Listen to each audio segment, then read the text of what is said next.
경제를 읽는 스마트한 습관. 김윤경의 생생경제.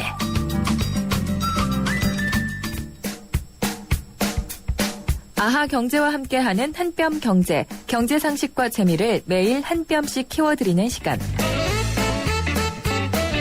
오늘의 주제, 연금 없고 노후 대비 없는 노인 빈곤층. 언젠가부터 우리 사회에 푸어란 말이 붙는 단어가 많아지고 있습니다. 집을 가졌지만 대출은 많고 집값은 떨어져 가난해진 하우스 푸어. 버는 돈 대부분을 전세나 월세 등 집 빌리는 데 쏟아야 해서 경제적 여유가 없는 렌트 푸어. 정규직, 비정규직 상관없이 하루 종일 일해도 가난에서 벗어나지 못하는 워킹 푸어. 결혼하느라 빚을 진 허니문 푸어. 버는 돈에 비해 과도하고 무리하게 사교육비를 쓰느라 형편이 나빠진 에듀 푸어. 노인 빈곤층을 뜻하는 실버 푸어 등 가난한 서민의 삶을 대변하는 각종 푸어가 만들어져 왔는데요. 이런 표현들은 심화되는 빈부격차와 중산층 붕괴 때문에 말 그대로 신빈곤 시대에 직면했다는 것을 여실히 보여주는 것입니다. 지난달 2월 3일 신용회복위원회에 따르면 지난해 개인 워크아웃을 신청한 60대 이상 노년층이 5,587명으로 2012년보다 1,973명, 53.1%나 늘었습니다. 개인 워크아웃은 빚을 일부 탕감해주거나 만기를 연장해 개인에게 신용회복의 기회를 주는 제도인데요. 전체 워크아웃 신청자 97,039명 가운데 60대 이상 신청자가 차지하는 비중은 7.1%로 높은 증가세를 보이고 있죠. 은퇴한 뒤 빚에 쪼들리는 60대가 집중적으로 신청한 것으로 보입니다. 이들이 곧 노인 빈곤층 실버 푸어입니다. 연금 없고 노후 대비가 없는 노년층을 뜻하는 말이죠. 결혼하면서 빚을 지고 시작하고 아이 낳아 키우느라 지출이 많아져 생활이 쪼들리고 이때 부모님 부양까지 함께 해야 하는 페어런츠 푸어의 시기도 맞물리게 되는데요. 결국 자식 키우고 결혼시키는데 자금을 모두 써버린 황혼에 노후 대비를 제대로 하지 못해 퇴직 후에도 가난하게 살아가는 실버 푸어에 이르게 됩니다. 삼성경제연구소의 2012년 보고서에 따르면 우리나라 노인 1인 가구의 빈곤율은 76.6%로 경제협력개발기구 OECD 회원국 평균치 30.7%보다 훨씬 높습니다. 일하는데도 가난하고 빚을 져야만 생활을 지탱해가고 그 때문에 노후에도 가난이 이어지는 이 불합리한 경제 현실을 개선해 나가야 하지 않을까요? 아니, 뭔 푸어가 이렇게 많을까요? 저는 이 푸어라는 말이 좀 남발되고 있다는 생각도 조금 하는데요. 절박한 사람과 아닌 사람은 좀 나눠봐야 될 것 같아요. 어제 제가 한 신문에서 집이 두 채가 있는 하우스 푸어라는 표현을 쓴 거를 봤는데요. 좀 어폐가 있지 않나 싶었습니다. 한 채라면은 정말 내 집을 마련하려다가 가난해진 하우스푸어라고 얘기를 할 수가 있겠지만 한 채도 아니고 두 채를 가진 사람이라면은 아무래도 좀 욕심을 부렸다라고 할 수 있지 않을까 싶습니다. 그런 것들은 구분해서 절박함과 아님을 좀 얘기를 가려서 해야지 될 것 같고요. 송파구 세모녀. 죄송하다라는 말이 너무 가슴 아팠습니다. 가난한 게 죄송한 것은 아니죠. 가난을 해소하지 못하는 나라가 미안해할 일인 것 같습니다. 김윤경의 생생경제 3부 시작하겠습니다. 김윤경의 생생경제. 송파구 세모녀의 안타까운 자살에 이어서 경기도 동두천과 광주에서도 생활고에 시달리던 사람들이 동반해서 목숨을 끊은 일이 이어졌습니다. 이 가족들 모두 생활고에 시달렸고요. 딸이나 아들이 질병이나 장애를 갖고 있었다는 공통점도 있었습니다. 또 다른 비극은 막아야겠죠. 그렇다면 그들에게 진작에 해줄 수 있는 것은 없었는지 복지와 민생 문제를 되짚어 보도록 하겠습니다. 한국빈곤문제연구소의 류정순 공동대표 연결했습니다. 대표님 안녕하십니까? 안녕하세요. 네, 정말 가슴 아픈 일들이 계속 벌어지고 있죠. 예, 그렇습니다. 네, 어떤 생각하셨어요? 살다가 보면 고비가 있습니다. 네. 또 고비만 잘 넘기면 노래 가사처럼 쨍하고 해뜰 날이 올 수도 있는 사람들인데 네.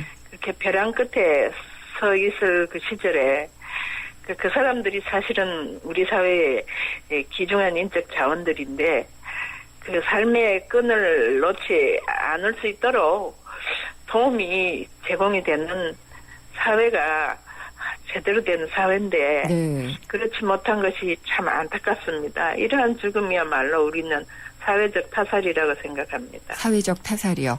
예, 네. 저도 그런 생각을 했는데 저라고 그런 상황에 닥치지 말라는 법은 없잖아요. 그러니까 사실 그 해리포터를 쓴 작가 네, 조앤 론리. 예. 기초생활 수급자로 소설을 썼거든요. 네. 그래가지고 소설이 성공하니까 자기 인세를 다 노숙자들을 위한 지원금으로 내놓곤 했었는데 네. 참 그렇게 비교를 하면 우리나라는 너무 다르죠. 네, 많이 다르죠. 예. 한번 낮아지면 굉장히 가난해지면은 가난을 극복하기가 어렵다는 점에서 다른 것 같아요. 예, 네. 정말 그렇습니다. 이제 이 송파구 세모녀 같은 경우에는 정말 남에게 신세를 안 지려는 그런 성격이었다고 들었어요. 예. 그래도 본인들이 좀 도움을 청할 수 있는 복지제도가 있지 않았을까 하는 그런 생각을 가져보는데, 혹시 그런 제도는 없었을까요? 근데 이제 우리나라의 대표적인 제도가 기초생활보장제도입니다. 네. 근데 이제 기초생활보장 제도는요, 3인 가구의 경우에 최저생계비가 한 330만 원 정도 되는데, 네. 이만큼 소득이 안 될 경우에는 정부에서 생계비를 예. 지원해 주도록 돼 있거든요. 예. 그런데 이제 어머니 보통 소득이 150만 원으로 최저생계비 이상의 소득이 있었지만 예. 갑자기 그냥 겨울에는 좀 미끄러운 데 가다 보면 또 잘 넘어지고 하니까 기부스하게 되고 네. 그래서 이제 일을 못 가게 되니까 이제 소득이 끊겼잖아요. 예. 기본적으로 우리나라는요, 기초생활 보장 신청을 하면 소득 조회를 하는데, 네. 지금을 줘야 하는 게 아니라, 지난달 소득이 드러납니다. 아, 그렇기 예. 때문에, 예. 기초생활 보장 혜택을 받으려면은, 2달 후에라도 소득이 끊겼음을 알 수 있습니다. 2달 후에나요? 그럼 예, 2달 그렇기 동안 때문에- 내가 아파도 치료도 못 받을 정도로 돈이 없어도 기초수급 생활자로 돈을 받을 수는 없는 거네요? 예, 그렇기도 하지만은, 예. 또 이 집은 이제 딸 둘이, 30대 딸 둘이 있는데, 네. 이 두 딸이 실제 일을 하지 않고 또 근로 능력이 없을 만큼 몸이 안 좋더라도 정부에서는 근로 능력자로 간주를 합니다. 그래서 이제 추정소득을 잡기 때문에 사실은 기초생활수급자 선정이 될 가능성이 거의 비박한 것이 이 집의 아, 현재 사정입니다. 그러니까 신청을 했더라도 안 됐을 가능성이 높다는 그런 말씀이시네요? 그게 거의 100% 안 돼요. 우리 이런 사람, 이런 아, 경우는, 예. 네. 복지 담당 공무원하고 우리 신랑이를 버리지 않습니다. 예. 당신 안 됩니다. 싸워봤자 더 이렇게 상처만 네. 남을 거니까 아예 우리가 포기하라고 얘기를 합니다. 그런데 이 30대였던 그 큰딸은 당뇨와 고혈압이 있어서 직업을 갖기 어려웠다고 하고요. 둘째 네. 딸의 경우에는 또 신용불량자로 되어 있어서 취직이 어려웠던 것 같은데 이런 부분이 왜 가만히 안 되는 거죠? 근데요, 예. 현행 제도는 근로능력자와 네. 근로무능력자 이렇게 구별을 합니다. 근데 이 예. 사람들, 현행 제도는 우리가 보면요, 상당히 이 안타까운 경우에, 가구를 분리하세요 하는 말을 잘해요. 네. 예를 들면은 엄마 혼자 살았다. 네. 그리고 엄마가 65세가 넘었다 하면은 노인이기 때문에 근로무능력자예요. 네. 그래서 신청을 하면 이게 또 되는 거예요. 근데 엄마는 지금 61살이기 때문에 노인이 아니고, 예. 그러면 환자를 무능력자로 인정받을 수 있냐 하면은, 네. 실제로 당뇨나 고혈압은 일을 못하는 병이 아니라고 생각을 하거든요. 아, 그렇게 간주가 되나요? 예. 그래서 만약에 이제 당뇨병 환자가 근로무능력자로 판정을 받으려면요, 네. 당뇨가 너무 심해져 갖고 발가락이 썩어 들어간다든지 그렇지 않으면은 시각장애인이 되려 그런다든지 이런 예. 거를 의사가 입증을 하면은 이 사람은 정말 당뇨가 너무 심해서 일을 못하구나. 당뇨 후유증 없이 당뇨만으로는 네. 또 고혈압만으로는 이 근로무능력자로 인정을 못 받습니다. 아, 그런가요? 그리고 네. 또 둘째 딸의 경우에는 신용불량자였으니까 아마 제대로 된 일자리를 갖지는 못하고, 시간제나 이제 뭐 비정규직으로 일을 하지 않았을까 이런 생각은 좀 들거든요. 근데 실제로요, 예. 그, 첫째 딸도 신용불량자였어요. 네. 근데 신용불량자들은, 일을 하기가 굉장히 어려운 상황에 있고, 그리고 또 일을 하더라도 뭐, 빚 갚고 나면은 생활비를 쓸 수 있는 것도 예. 없고, 굉장히 가혹하게 추심을 받고 있고 하기 때문에, 네. 사실은 그 자살의 유혹을 느끼기 굉장히 쉬운 사람들이에요. 네.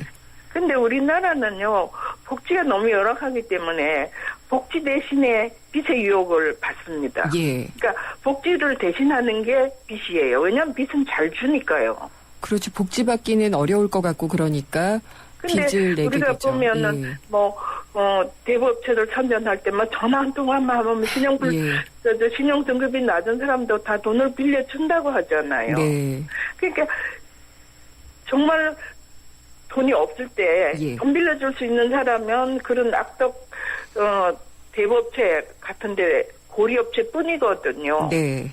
그러면은 이제 그 빛의 굴레에서 도저히 빠져나갈 수 없는 수령으로 들어가는 거예요. 그렇게 되죠. 근데 네, 근로 능력이 있는지 없는지를 어떻게 이 정도 그러면은 뭐 서류로만 확인을 하는 건가요? 30대의 딸이 있다. 이 정도로만요? 일단 이제 장애인이냐 아니냐를 보고요. 네. 네, 그다음에 이제 병도 이제 근로 무능력 판정이 나는 정도의 병 정도를 보고 그게 아니면은 네. 일을 할 수 있다고 보는 거죠. 뭐 훔쳐먹든지 안 그러면은 뭐 어딜 사기를 치든지 너는 사지 예. 멀쩡하니까 어디 가서든 굶어 죽지 않게 일할 수 있을 거라고 그냥 판단을 하는 거예요. 신용불량자하고 그 근로능력 판정하고는 전혀 상관이 없습니다. 아, 그렇군요. 가만히 절대 안 됩니다. 복지사가 뭐 의사도 아니고 사실 이런 판단을 내리는 최종적인 어떤 그런 단계라고 생각하면 좀 암담하기도 한데요. 이게 긴급 복지 지원이라는 제도가 있어서 갑자기 아파진다든지 뭐 이런 것들이 있으면 생계에 어려움이 있으면은 지원을 받을 수 있는 그런 제도도 있다고 들었어요. 근데요, 만약에 이분들이 저희 연구소에 상담 신청을 했다면 네. 긴급 복지 지원을 받을 수 없을 것이니까 신청하지 말라고 했을 겁니다. 그런가요? 긴급 근데 복지제도도요? 진짜 지금 보면요, 예. 긴급 복지 제도가 예. 최저생계비 200만 원 이하 3인 가족의 경우, 네. 그다음에 재산이 1억 3,500 이하, 예. 그리고 금융재산이 300만 원 이하인 사람이 대상이에요. 긴급 복지 지원 제도가요? 예. 그러면은 재산이 1억이 넘어도 되고, 네. 소득이 200만 원 벌어도 되면 다 될 것 같죠. 예. 근데 이제 그 가구 특성이 갑자기 뭐 홍수나 화재로 집을 잃었거나 그다음에 경매로 집이 나서 집가에 나앉을 정도가 됐거나 이런 정도를 이제 긴급한 상황이라고 생각하는데요. 네. 그러면 전월세 보증금은 다 소진하고 지금 주인 나가라 그랬는데 예. 갈 데가 없다. 예. 길거리에 나앉아 생겼다. 이런 사람은 긴급한 경우라고 생각지 않습니다. 그러면은 그게 예. 웬 긴급 복지 지원 제도인가 이런 생각이 드는데 그러면은 복권 산다고 다 복권에 당첨되는 건 아니다. 그러니까 다 긴급 복지를 받을 수 있는 건 아니다. 이렇게 해석을 해야지 되겠네요. 네, 좀 그런 부분도 있습니다. 예를 예. 들면은요, 지금 이제 국토해양부의 홈페이지에 들어가면은 누가 네. 질문을 이렇게 했어요. 아버지 안 계시고 엄마가 벌고 있긴 하지만은 3인 가구인데 한 100만 원밖에 못 법니다. 예. 그러면 임대료 한 10만 원밖에 안 내도 되는 매입 임대나 전세 예. 임대에 입주할 수 있습니까?라고 물었거든요. 네. 입주할 수 있다고 대답을 하더라고요. 있나요? 근데 현실적인 사실은요, 예. 너무 물량이 적어갖고, 네. 이게, 이렇게 정부에서 제공하는 싼 공공임대에 입주한다는 거는 그냥 로또 복권에 당첨되는 예. 정도거든요. 네. 그러니까 당신도 롯데 복권을 신청해서 당첨이 될지 안 될지는 모르지만 하여튼 신청 네. 자격은 있습니다. 이 정도로 이해하면 됩니다. 아, 그렇군요. 점점 네. 좀 가슴이 답답해지는 그런 얘기 같아요. 네. 그러니까 이게 결국 긴급 지원을 하라고 만들어진 제도인데 그러니까 제대로 이런 분들이 못 받으니까 예산이 남아돌 수밖에 없겠군요. 예, 그리고 또 긴급복지 지원이 이게 전체 예산 중에서 한 90% 이상이 예. 그 의료비 지원입니다. 의료비요. 예. 예, 이건 뭘 뜻하냐면은요, 이 아까 얘기했듯이 뭐 200만 원에 뭐 재산 이력이 있더라도 갑자기 이제 병원에서 네. 병원비를 내야 되는데 내가 돈이 없습니다. 예. 그러면 병원에서 발급해주는 그 참고서 가져가면 그거 갖고 돈을 내줘요. 네. 그러니까 의료는 서류만 하나 내면 받으면 되니까 행정적으로 되게 간편한 거예요. 네. 그러니까 의료는 쉽게 해줘요. 나머지는 잘 안 해줍니다. 그렇군요. 물론 이제 네. 그런 의료비를 지원받아야지 되는 분들도 있어야지 되니까 필요하긴 한데 정말 네. 절박한 삶의 어떤 그 벼랑에 서 있는 분들에게는 지원이 안 될 수 있다면 상당히 좀 안타깝습니다. 근데 예. 실제로 생활 수준이 어떤지 사는 게 어떤지 상담을 네. 통해서 그 집 사정을 잘 보고 판단을 예. 하는 게 아니고 예. 그냥 행정 편의적으로 서류를 그렇죠. 보고 그냥 이 담당 공무원이 나중에 감사 나왔을 때 증빙 서류 뭐 이렇게 병원비 청구서 이런 거 내놓을 수 있으면 해주고 안 그러면 안 해준다고 봐야 됩니다. 네. 그러니까 정말 빈곤층들에게 이런 상담 많이 해주신 이 대표님의 현실적인 말씀을 잘 들었는데요. 그러면은 정말 또 다른 비극은 없어야 되잖아요. 구체적인 네. 실행 방안이 어떤 게 필요할까요? 근데 예. 저 정부에서 지금 그 실태 실태 조사를 조사를 한다고 하죠. 하겠다고 그랬는데요. 예. 이걸 안 하는 것보다 실태 조사를 하고 현실이 예. 어떤지를 또 파악을 해서 네. 제도를 개선해야 되고 또 예산을 좀 더 책정을 해야 됩니다. 뭐라 그래도 예. 그 예산의 한계 밖은 못 벗어나거든요. 네. 근데 실제로 보면 기초생활부장 수급자의 수가 도입 초기에는 실제 전 국민의 예. 한 3.1% 정도 됐는데요. 예. 지금은 2.68%로 떨어졌습니다. 예. 그러니까 혜택 받을 수 있는 사람의 수가 자꾸 줄어든다는 거는 그만큼 제도가 점점 더 뭐라 그러죠? 더 짜진다고 그럴까요? 네. 그런 것 같습니다. 적어도 한 네. 8% 정도의 어려운 사람들이 보장을 받을 수 있어야 네. 조생활보장 제도가 제대로 시행이 된다고 볼 수 있습니다. 그리고 사실 누구도 부정 못하는 게 빈부격차 점점 더 심해지고 네. 가난한 사람들이 더 많이 생기는 게 현실이거든요. 예. 그러면 수급자 수를 전반적으로 늘린다고 딱 생각을 하고 네. 이제 그 제도를 들여다보면 개선할 게 많을 겁니다. 일단 그 예산을 늘려야지 된다는 말씀이시죠? 예. 예. 근데 일단 우리 정부가 100조가 넘는 복지 예산을 갖고 있다고 하니까 네. 이 많은 돈을 도대체 그럼 어디에 집행하려고 하는지도 정말 현명하게 쓰여야지 될 것 같다 이런 생각이 좀 많이 듭니다.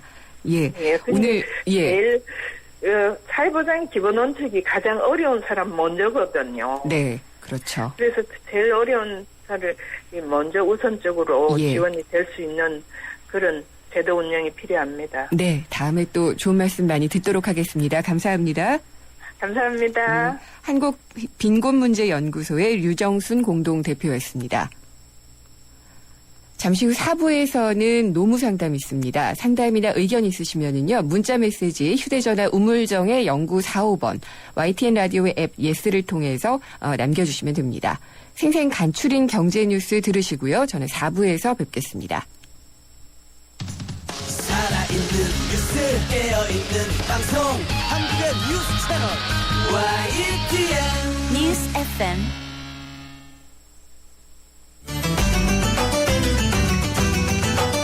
한 걸음 더 경제와 가까워지는 오후 김은경의 생생경제.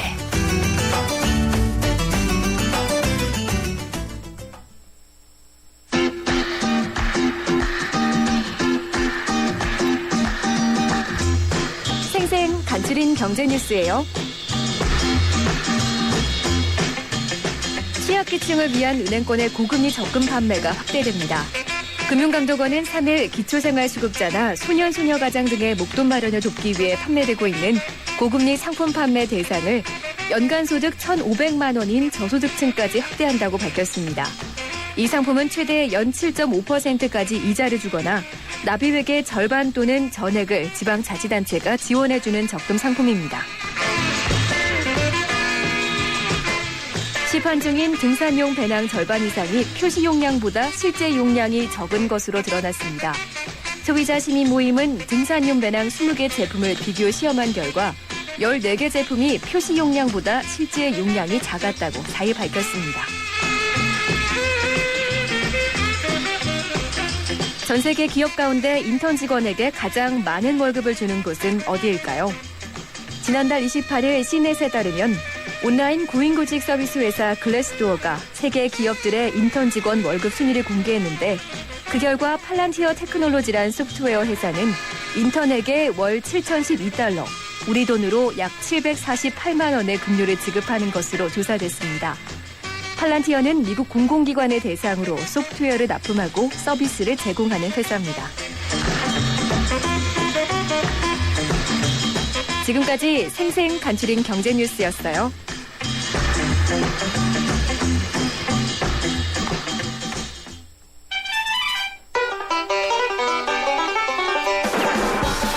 생생 재테크 정보 듣다 보면 어느새 터득되는 재테크 가이드.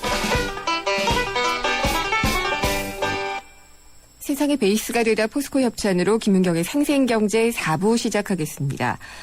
사실 저는 지금 세모녀 사건을 계기로 빈곤층 지원에 대한 얘기를 나누다가 분노나 좀 죄책감 같은 것이 사라지지를 않아요. 복지병 걱정할 때가 아니라 빈곤층 복지를 참 늘려야겠다 이런 생각을 많이 하고 있고요. 창업 얘기 해보도록 하겠습니다. 창업 도전에서 실전까지 시간인데요. 나홀로 고객들이 늘고 있다 그러죠. 이제 1인 가족 시대가 도래하고 있다 이런 얘기가 나오고 있는데 창업 시장에서도 이런 사람들을 타깃으로 하는 유망 창업 아이템이 있을 것 같아요. 그래서 여기에 대해서 좀 알아보는 시간을 마련했습니다. 창업 컨설팅사 스타트 비즈니스 김상훈 소장님과 얘기를 나눠보도록 하겠습니다. 안녕하십니까? 예, 안녕하세요. 김상훈입니다. 예, 1인 가구 많이 늘고 있다고 하잖아요. 예, 그렇습니다. 전체에서 차지하는 비중이 어느 정도나 되죠? 전체 세대수, 최근에 그 통계청의 그 한국의 사회 동향 보고서에 따르면 사실 한 1인 가구 비율이 90년대까지만 하더라도 10%가 되지 않았었거든요. 네. 근데 2010년도를 넘기면서 한 지금 24% 수준까지 올라간 상황이고요. 많이 늘었네요. 예, 이 상태로라면 앞으로 한 10년 후쯤, 한 2025년 정도에는 한 31%까지 증가할 예정이기 때문에 전체 2인 세대 4인 가구를 누르고 네. 1인 세대의 주수가 제일 많아지는 상황으로 변하고 있다. 이렇게 보면 됩니다. 즉, 우리나라 지금 총 가구 수를 대략 한 1,700만, 1,800만 가구 정도로 추산될 것 같은데요. 전체 가구 중에서 1인 가구 수가 한 지금 420만 세대, 내지는 향후에는 한 500만 세대 이상으로 증가될 것으로 보기 때문에 이런 1인 가구, 1인 소비자를 대상으로 할 수 있는 다양한 창업 시장을 한번 좀 고민해 봐야 되는 이런 시점이 아닌가 하는 생각도 듭니다. 네. 최근 들어서는 1인 가구가 느는 이제 여러 가지 원인도 있겠습니다만 아무래도 뭐 요즘 황혼이혼도 늘고 있고 특히나 노총각 노처녀들이 상당히 많이 늘고 있기 때문에 이제는 나홀로 사는 사람들을 대상으로 예전에는 그들이 큰 시장이 아니었는데 이제는 나홀로 고객을 대상으로 할 수 있는 사업. 이거는 최근에 일본 같은 경우도 이미 2011년도에 나홀로 세대수가 전체 세대수의 30%를 이미 돌파했기 때문에 네. 이제는 좀 그들을 소상공인 입장에서도 1인 고객을 유입할 수 있는 다양한 창업 아이템, 창업 전략 이걸 좀 세울 시점이라는 생각도 듭니다. 네. 일단 제일 많은 건 그래도 미혼의 1인 가족들이겠죠? 그렇죠. 아무래도 결혼하지 않고 독신으로 사는 분들. 이분들을 아무래도 글쎄가 제일 많죠. 예, 싱글턴이라고 부르더라고요. 맞습니다. 이게 창업 시장의 주요 키워드가 되고 있다. 이렇게 얘기를 하던데요. 예. 사실은 이 싱글턴 현상, 최근 들어서 특히 이 독신 남녀를 대상으로 정말 이들을 대상으로 할 수 있는 사업 상당히 중요한데요. 네. 아무래도 창업시장에 미치는 영향이라고 한다면 사실은 요즘 이들을 대상으로 시장, 편의점에서 요즘 편의점이나 이런 대형 마트에서 가장 많이 팔리는 상품 중에 하나가 햇반이라고 있지 않습니까? 네. 참 그 옛날 예전에는 코끼리 밥통사로 일본을 갔던 시절이 있었는데 네. 이제는 그런 시대가 아닌 좀 1인 혼자서도 먹을 수 있는 따끈하게 렌즈에만 넣으면 바로 예. 먹을 수 있는 햇반 같은 게 요즘 상당히 히트 상품으로 떠오르고 있고요. 예. 창업시장에서도 이제는 4인 고객이 주 고객이라고 하기보다는 오히려 1인, 2인 고객이 뭐 음식점에서도 주 고객이다라는 생각도 들고요.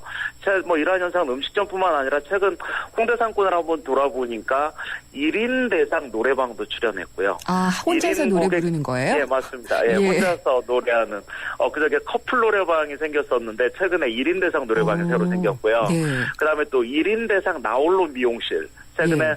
한 사람만을 위해 예약제로 운영하는 이런 1인 대상 미용실까지 등장했고요. 최근 뭐 주류 시장에서 최근에 스몰비어 전문점 상당히 좀 우려스러울 정도로 많이 생기고 있는데 네.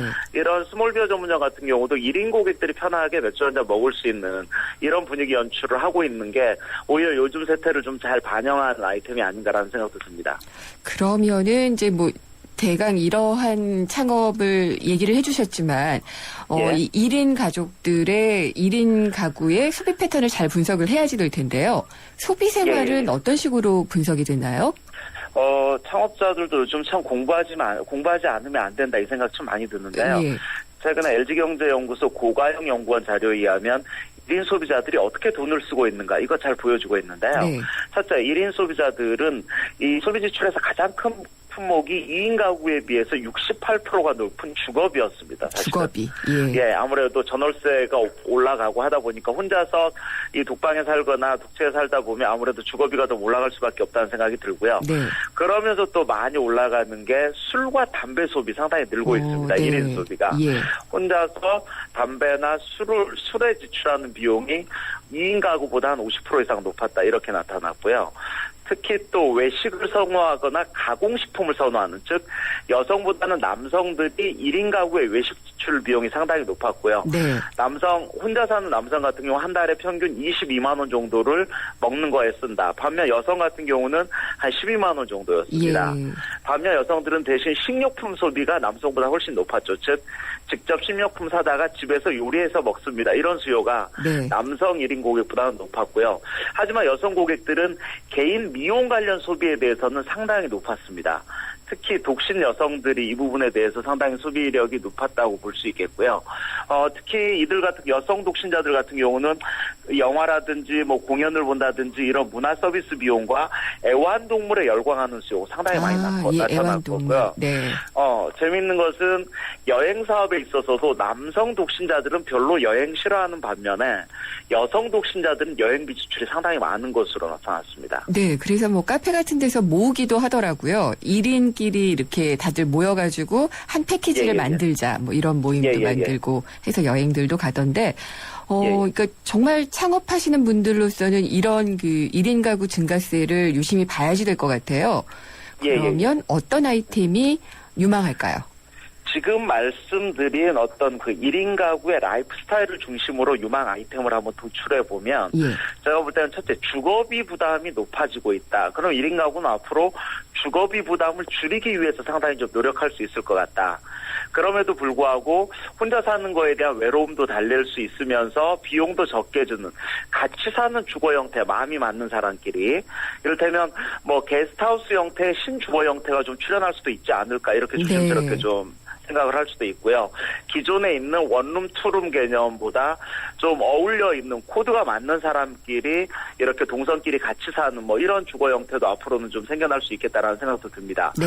또 하나 음식점 같은 경우는 아무래도 1인 고객들이 편하게 아까 주류 소비는 높아지고 있다고 말씀드렸기 때문에 이러한 주류 소비 니즈에 맞춰서 나홀로 주점이나 이런 작은 미뉴 햇바 아니면 1인 고객을 대상으로 할 수 있는 1인 전용 웨스턴 바라든지 1인 전용 와인바 같은 경우도 이런 주류 소비를 타깃으로 하는 1인 독신자 대상으로 한번 공략해 볼 수 있는 아이템이 아닌가라는 생각이 들고요.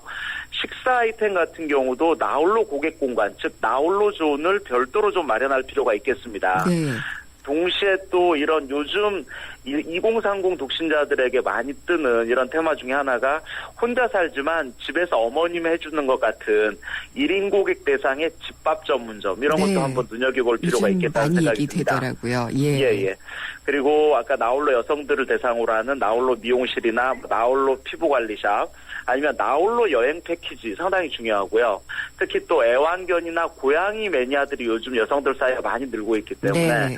나홀로 고양이 카페나 애견 카페 이런 부분 중요하고요. 특히나 혼자 사시는 분들은 대화할 수 있는 사람이 없는 거에 대한 외로움을 달래줄 수 있는 그들의 어떤 생활 패턴도 코칭해주고 삶에 대해서도 조언해줄 수 있는 이런 라이프 코칭 카페라든지 일본에서 최근에 상업 중이라고 하는 이런 친구 대여 서비스 사업 같은 경우도 머지않아 한국에서 얼마든지 출연할 수 있다 이렇게 친구 보여집니다. 대행 서비스요. 예.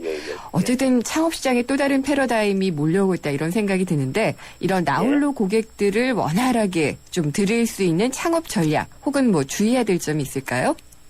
저는 1인 소비자의 이런 소비의 가장 목적 중에 하나는 저는 1인 소비자가 가장 중시하는 어떤 소비의 기준은 저는 가치 소비에 주목해야 된다 이렇게 생각을 합니다. 가치 소비요? 예, 네. 그렇죠. 단순하게 가격만 싸게 판다 이게 중요한 게 아니고 1인 소비자들은 1인 소비자들이 원하는 부분을 정확히 터치해 준다면 오히려 가격은 좀 비싸게 팔아도 저는 그 집을 갑니다. 이런 소비자는 늘고 있다고 보여지고요.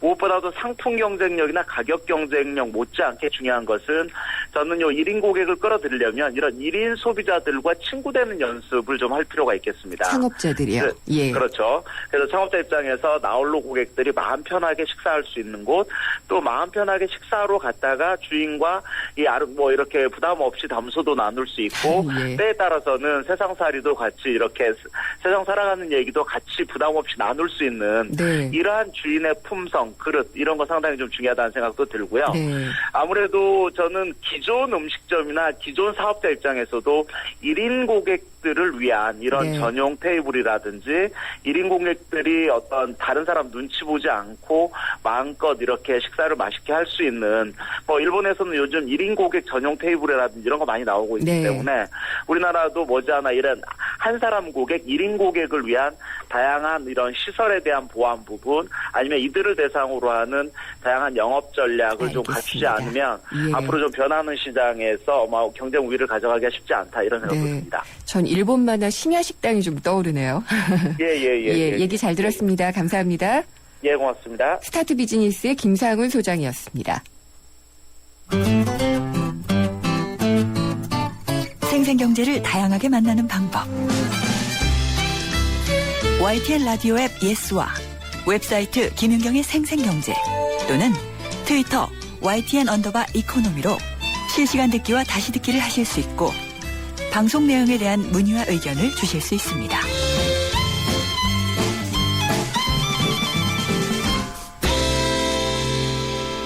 김윤경의 YTN 생생경제 오늘 노무상담 있는 날입니다. 노무법인 천지의 박기현 노무사 나오셨습니다. 안녕하십니까? 예, 안녕하십니까? 노무상담해주는 방송도 우리밖에 없는 것 같아요. 예, 맞습니다. 그렇죠. 예. 좋은 상담 부탁드릴게요. 예.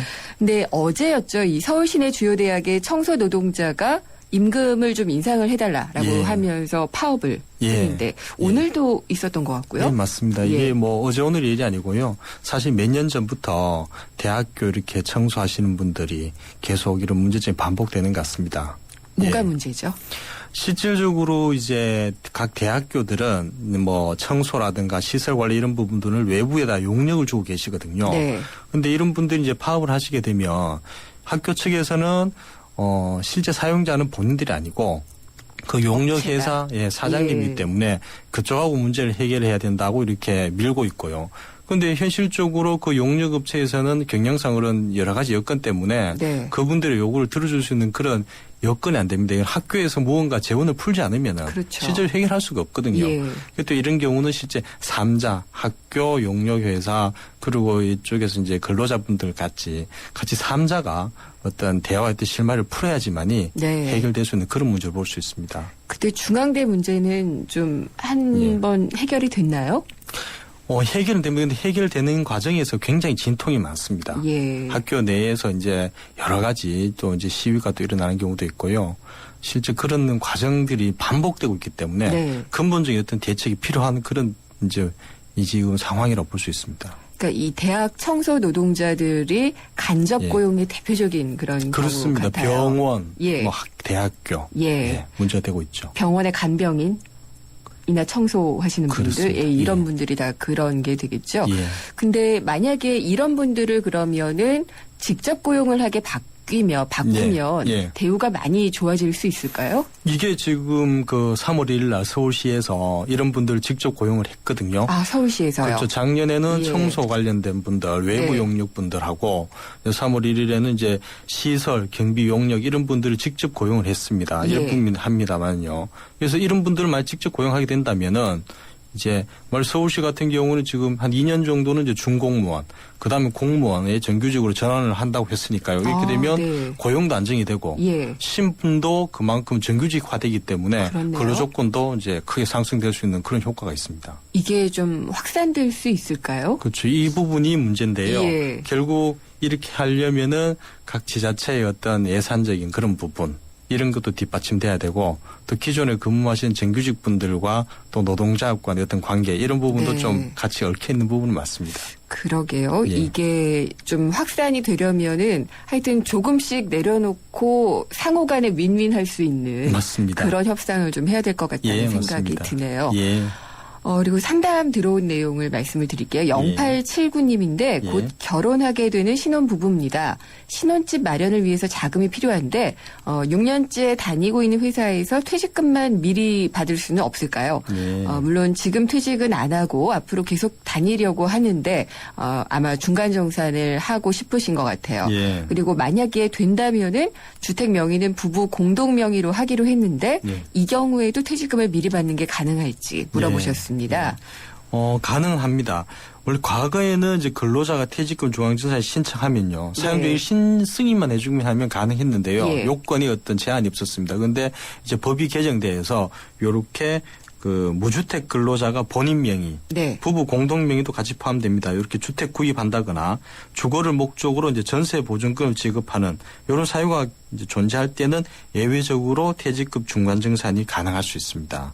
근데 예. 이게 주택과 관련된 일에만 중간정산이 가능한가 아니면은 예. 정말 뭐 의료비도 갑자기 많이 들고 그거 가능합니다. 그런 것도 같이 가능한가요? 거주하는 분들이 한 6개월 이상 예. 요양을 필요한 그런 경우, 예. 그다음에 개인 회생, 파산 이런 경우에는 예외적으로 가능하도록 규정해 놓고 있습니다. 예. 근데 지금 이제 예전에는 이게 퇴직금을 적립을 하기만 했다가 요즘 그렇습니다. 많은 근로자들이 퇴직연금에 가입을 그렇습니다. 하고 있잖아요. 예. 그 경우엔 좀 어려워지지 않나요? 퇴직연금은 조금 더 약간 다른 방식입니다만은 그래도 가능할 수 있거든요. 특히 퇴직연금이 어떻게 확정기여형 즉 DC형 퇴직연금 같은 경우에는요. 네. 이렇게 무주택인 근로자가 본인 명의로 주택을 구입하는 경우에는 중도 인출이 가능합니다. 네. 그리고 DB 같은 경우 확정급여형 같은 경우에는 중도 인출은 불가능합니다. 예. 그 대신에 그 기적립된 금액을 담보로 해서 대출은 가능하니까요. 이런 부분을 활용해서 주택 구입 자금을 활용하실 수는 있겠습니다. 예. 근데 아직 퇴직연금에 가입이 안 된 사업장도 상당히 많이 있죠. 그렇습니다. 요즘 예. 뭐 많이들 전환되고 있습니다만 아직 가입 안 된 경우도 많습니다. 네. 어떤 게 안정적인지는 사실 잘 모르겠어요. 예, 장단점은 사실 있습니다. 예. 그렇죠. 예. 그리고 2011님인데요. 입사한 지 2년 된 직장인이고 다음 달에 퇴사하겠다라고 통보를 할 예정이라고 해요. 예. 근데 근로계약서를 쓴 적이 없다고 하시네요. 예. 그래서 입사 당시에 사장님께 상여금, 보너스, 성과급은 일절 없고 퇴직금은 별도다 이런 말을 들었는데 이게 이제 말로만 하셨고 증명할 수도 없어서 걱정입니다. 그래서 매월 세후 150만 원 정도를 받았는데 급여 명세표에 보면은 퇴직금 관련 항목이 없었다고 해요. 네. 그래서 첫 번째 질문입니다. 근로계약서가 이렇게 작성이 안 된 상태로 2년을 근무했는데 퇴직금을 받을 수 있는지를 물어보셨고요. 예. 두 번째 질문은 이거 듣고 나서 해야 될 것 같아요. 좀 길어요. 네, 알겠습니다. 먼저 퇴직금은 예. 당연히 받으실 수 있습니다. 이 근로계약서 작성 교부는 네. 사용자 의무사항이거든요. 그러니까 근로자는 실제 근로계약서 작성했는 여부와 상관없이 네. 근무하셨다는 그런 사실관계만 인정된다면은 네. 퇴직금 지급할 수 있고요. 이분 보면은 세후 한 150만 원, 네. 그다음에 식대 이렇게 12만 원이라고 하시면 이제 합치면 한 162만 정도 되신 것 같은데요. 네. 그러면 2년치 같으면 162만 2개월 한 320만 원 정도 예. 퇴직금 받으실 수 있습니다. 아, 그래요? 예. 그리고 이제 이분이 또 걱정하시는 게 예. 올해 연차가 12일 남았는데 예. 다 쓰고 퇴사하겠다라고 해도 괜찮은지 예. 아니면은 뭐 연차를 못 쓰고 퇴사하면은 예. 법적으로 문제가 발생할 수 있는지를 물어보셨어요. 연차 유급 휴가도 근로자가 자유롭게 사용할 수 있는 부분이거든요. 그래서 이 미사용 연차 유급 휴가 이런 부분을 다 사용한다 하더라도 퇴직급여는 전혀 지장이 없습니다. 네. 그러니까 그런 부분은 걱정하지 마시고 네. 자유롭게 사용하셔도 가능할 것 같습니다. 제가 앞질문으로 돌아가서 하나 예. 여쭤보고 싶은 게 예. 2년을 사실상 근무했다라는 것을 예. 증명할 수 있는 것들은 어떤 게 있을까요? 근로계약서가 있으시면은 좋은데요. 만일 없으면은 본인의 어떤 진정한 구도의 어떤 기술, 네. 그리고 동료 직원분들의 어떤 확인, 그리고 4대 보험 같은 게 가입돼 있다면은 그런 예. 부분에 대한 증명, 이런 부분을 통해서 가능할 수 있습니다. 그리고 급여를 만일 요즘 통장으로 많이 받으시거든요. 그런 부분에 대한 사본 제출, 네. 이런 걸로 충분히 가능할 수 있습니다. 아, 여러 가지가 있을 수가 있군요. 예. 예. 그리고 6498님입니다. 퇴사 후에 근로계약서가 필요한 일이 생겨서 사본을 요구했는데 안 줬대요. 예. 거절당했다고 하는데 네. 근로계약서는 교부하는 것이 원칙이라고 말씀을 드렸는데도 줬는데 네가 잃어버린 거다라고 하면 그만이다. 이렇게 얘기를 하셨대요.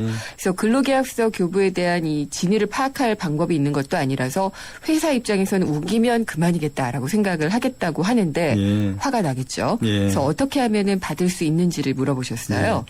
원칙 근로기준법 제39조에서는요. 근로자가 퇴직한 이후에라도 뭐 사용기간, 업무 종류, 지위와 임금 그밖에 필요한 사항에 대해서 사용자 요구를 하면요. 사용자는 이 부분을 사실대로 적어서 네. 그 증명서를 즉시 제공하도록 규정하고 있습니다. 네. 그래서 만약 이걸 사용자 위반하면은 500만 원 이하의 과태료를 부과하고 있거든요. 네. 그렇기 때문에 이 부분을 뭐 근로자가 분실하였다. 예. 분실했다 하더라도 다시 요청하면은 예. 또 다시 또 발급해줄 의무가 있기 때문에요. 이런 부분은 지금 사용자가 말씀하시는 부분은 전혀 맞지 않고 예. 충분히 그 발급 받으실 권리가 있으십니다. 그러게요. 계속 예. 발급받을 수 있는 건데 예. 왜 근데 회사가 이런 경우가 생기는 걸까요? 근로계약서를 작성을 안 한 경우가 많죠. 아. 근로계약 작성하는 그 자체의 벌칙 조항이 있거든요. 예. 그렇기 때문에 우린 줬는데 뭐 작성 안 해놓고 근로자가 뭐 잊어버렸다 이렇게 한 다음에 뭐 그 이후에 또 막 급하게 만든 경우도 있고 뭐 여러 문제가 가지 커지는군요. 예, 그렇습니다. 근로계약서를 안 만들었을 경우에 과태료는 얼마인가요? 그건 벌금과 예. 예, 그게 만일 반복되고 이렇게 되면은 인신형 즉 징역형까지도 갈 수 있습니다. 예, 그렇군요. 예, 그리고 7150님인데요. 저희 회사는 사장이 2명이고 직원들 중 고위직은 사장 쪽 가족 친척들입니다. 그래서 직원들의 의견이 막힐 때가 많아서 노조를 설립하려고 하는데 예. 어떤 명분이 있어야 되는지 설립은 어떤 식으로 진행돼야 되는지 절차를 물어보셨어요. 예. 그 노동조합 설립은 2명 이상이면 가능하고요. 네. 그 목적이 근로 조건의 유지 개선, 기타 경제 사회적 지위 향상을 그 목적으로 한다면은 자유롭게 설립할 수 있습니다. 네. 그 절차에 관해서는 이제 노동조합 및 노동관계 조정법에서 이제 자세히 규정하고 있고요. 네. 가장 중요한 부분은 그 노동조합 설립하고자 하실 때는 시, 군, 구청에 어떤 설립 명칭, 사무소 주소, 조합원 수, 임원의 성명 이런 부분을 기재하시고 네. 규약을 첨부하셔서 예. 설립 신고를 하시면은 예. 그 부분에 대한 설립 신고서가 교부되게 되어 있습니다. 예. 그런데도 이제 회사 측에서 네. 정말 교묘하게 네. 뭐 이렇게 하면은 너 나가게 만들 거야 뭐라든지 이런 네. 식으로 강압적으로 나오는 경우가 있잖아요. 그렇죠. 그럴 경우에는 어떻게 해야 그 될까요? 노동조합 설립을 예. 방해하는 경우에 네. 부당 노동행위라 해가지고요. 특별한 사유가 없는 경우에 만일 진짜 그런 부분을 했다면 부당 노동행위로 처벌받게 돼 있습니다. 그런데 이제 네. 그런 경우에도 처벌을 받기 이전에 퇴사를 당하거나 네. 그런 경우가 상당히 많더라고요. 이제 그 노동조합 설립, 가입, 네. 이런 걸 사유로 해서 이제 또 해고하는 경우도 왕왕 네. 나타나고 있거든요. 그 역시 이제 법에서 엄격하게 금지되고 있습니다. 네. 그 부분에 대해서도 이제 부당해고로 처벌을 받을 수도 있습니다. 좀 예. 지루한 또 법정 공방을 해야지 될 수도 있겠죠. 그런 부분도 있긴 있습니다. 예. 네. 그런 것들이 좀 안타까운데 노조를 사실 그냥 대화의 창구로 보면 되는데 예, 상당히 좀 그렇죠. 이렇게 어렵게 보시는 그 사업주들이 많으신 것 같아요. 예, 맞습니다. 오늘 말씀 잘 들었습니다. 감사합니다. 예, 감사합니다. 예, 그 5474님이 문자를 주셨어요. 적선하듯 복지행정. 형편이 어려워서 복지 혜택 받으려면 무능력자로 몰아가는 사회, 도덕적 해이로 몰아가는 사회라고 하셨고요. 1811님은 택시기사인데 저도 고혈압 환자입니다. 그러나 약물 치료 받으면서 일하고 있습니다. 그리고 제 교대자도 당뇨인데 역시 약물 치료 받으면서 일하고 있습니다.